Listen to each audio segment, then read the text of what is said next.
From old to new. In this episode, we learn how to move ideas from old to new.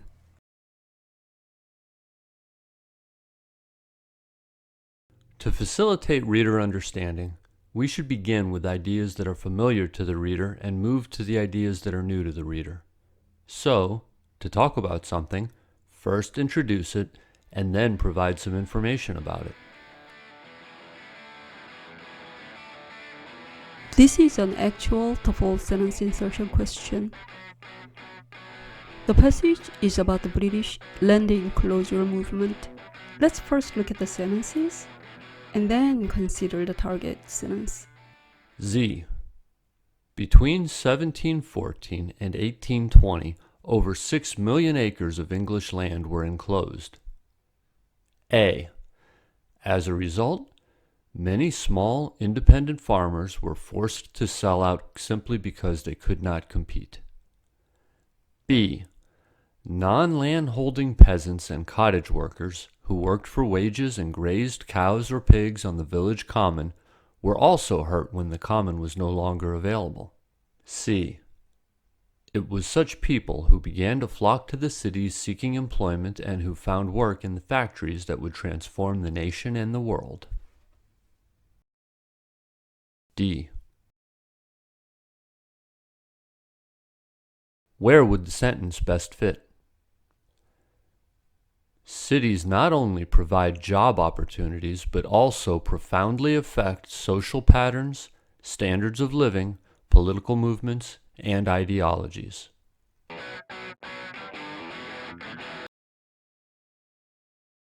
This question can be hard since the target sentence does not have any logical clue words like demonstrative words or transitional words. The only clue is that the target sentence talks about the role of cities.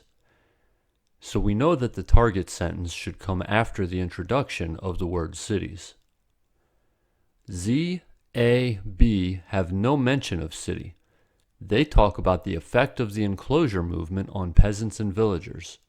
And there is a good logical flow of ideas, so the order is as they are. C is where the word cities appears. Since C talks about cities, the target sentence must be either before C or after C. To determine which one, we should examine which sentence is most closely connected to B. C follows directly after B as it discusses what happened to the people in B. That is, peasants and villagers moved to cities to find jobs, and this event led to national transformation. By contrast, the target sentence only talks about the role of cities. Since B and C are cohesive, the target sentence should come after C. Answer: D. Let's consider another question based on the enclosure movement. Pause the video and try to answer by yourself.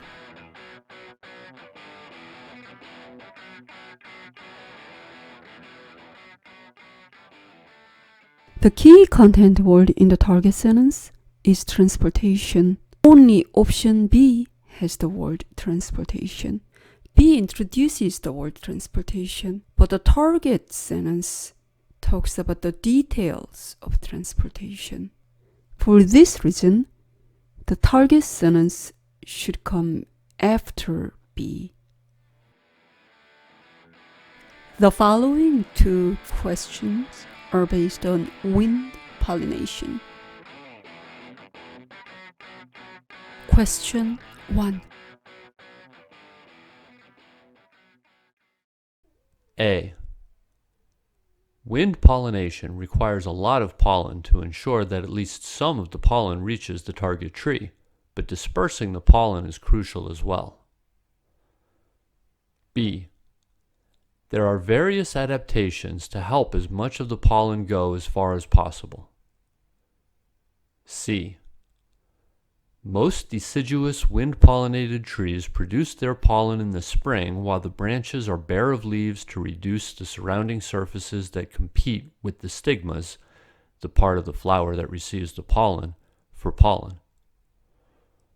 D. Target sentence. Evergreen conifers, which do not shed their leaves, have less to gain from spring flowering, and, indeed, some flower in the autumn or winter. The only logical clue in the target sentence is less to gain from spring flowering. So the previous sentence must be talking about some gain from spring flowering.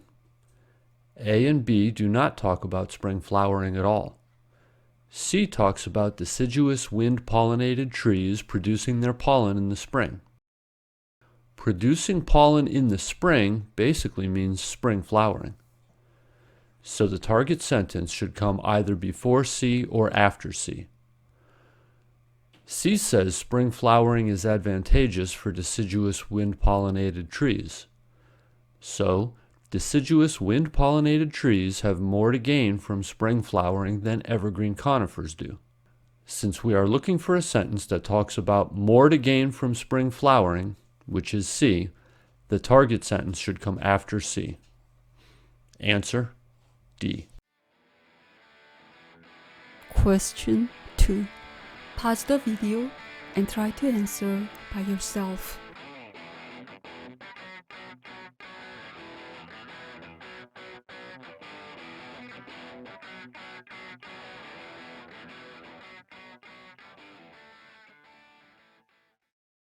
The key word in the target sentence is insects. So we need to look for an option with the word insects. Only B has the keyword. B talks about the characteristics of anemophilous pollens, one of which is that they have very low nutritional value.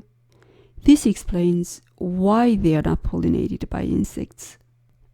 The target sentence says insects do sometimes pollinate anemophilous plants, specifically when there is not enough food from endomophilous flowers.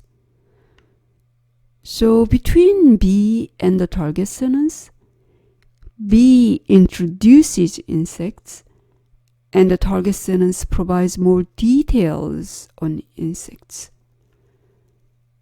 So the target sentence should come after B. In this episode, we learned how to move ideas from old to new. In the next episode, we'll learn how to move ideas from general to specific.